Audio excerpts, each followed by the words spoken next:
Hey, what's up out there, everybody? I hope all is going well for you guys. Today here, we're going to discuss this new biopic called True History of the Kelly Gang from director Justin Kurzel, starring George MacKay, Essie Davis, Nicholas Hoult, Charlie Hunnam, and Russell Crowe. This is the story of Australian outlaw Ned Kelly. This script covers Kelly's childhood and into his early 20s when he and his gang fled from authorities in the late 1800s. This one showcases a great cast. It has a lot of intriguing subject matter to work with, so let's talk about what it delivers.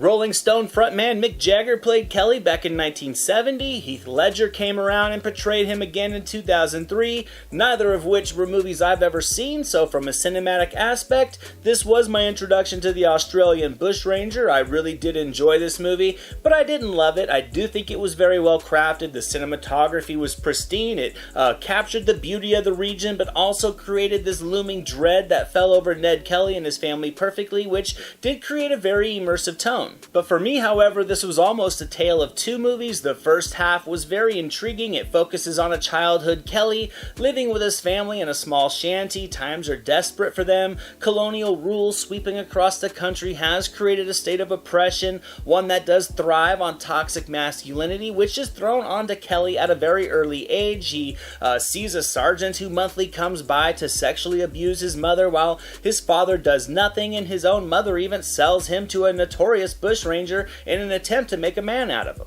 From there, it almost feels like another movie. The story makes a large jump. It picks up on Kelly in his 20s, just coming out of prison, fully embodying that predetermined life set out in the first half of the film. The violence is carried over. You can feel the resentment of poverty. You can also sense that rebellion to the colonial oppression that he has, and you can see how all the masculinity has affected his life. This is where MacKay takes over the role, and he, without question, delivered a phenomenal performance. I think MacKay as Kelly has really an undeniable energy to him that will grab your attention. He hits on the rage as impressively as he does his vulnerability, and MacKay did just a great job of bringing multiple dimensions to this role. However, this is also where the artistic tone of the film really did shift for me. The vibe of the movie becomes a little bit more edgy in terms of style. The scoring comes a little bit more modern, and it results in this script veering a little bit from that informative biopic mold to nestling itself more in as attempting to be theatrically artistic. It doesn't hinder the movie drastically, but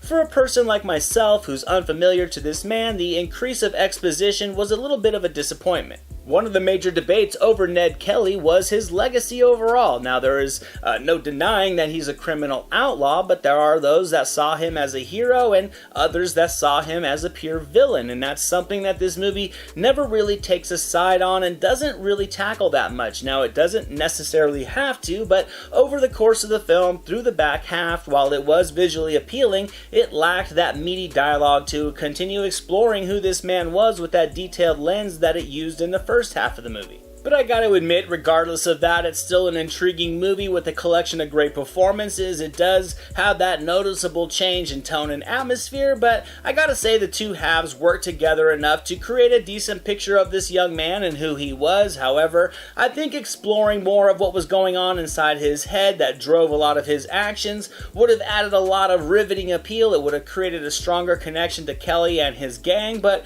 it's still effectively unique when it could have easily been formulaic. And like I just mentioned, the performances across the board were fantastic. Hoult, Davis, Hunnam, McKenzie, and Crowe all came in to surround MacKay with some great portrayals to round out the cast. They brought all the needed emotions to their roles to carry this story along. Hoult just excellently captured the debauchery and arrogance of the colonial regime. Essie Davis was fantastic as the Kelly family matriarch with a very emotionally charged performance. Hunnam and Crowe were both great as well, and Thomasin McKenzie brought a lot of sincerity to her smaller character. And overall, I really enjoyed this movie. I'm going to give True History of the Kelly Gang 75% on the meter. It felt like a very gritty biopic in places. It felt like a gritty fictional work during others, but it all does blend together into a quality film. I would have preferred a more traditional, more detailed approach to telling this man's interesting life story, but that's just me. This one did have a focus on artistic styling, yet it did deliver enough foundation to the story to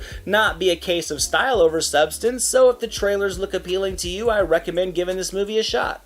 Thank you so much for watching this video, guys. I hope you enjoyed it. If you did, drop it a thumbs up, leave a comment below. I'd love to talk movies with you guys. Share it with your friends, and without question, hit that subscribe button and the notification bell so you can never miss a video. Here are some links to some recent reviews just in case you missed them. All my social media links and the link to our official website are down in the description below, and I'll catch you next time.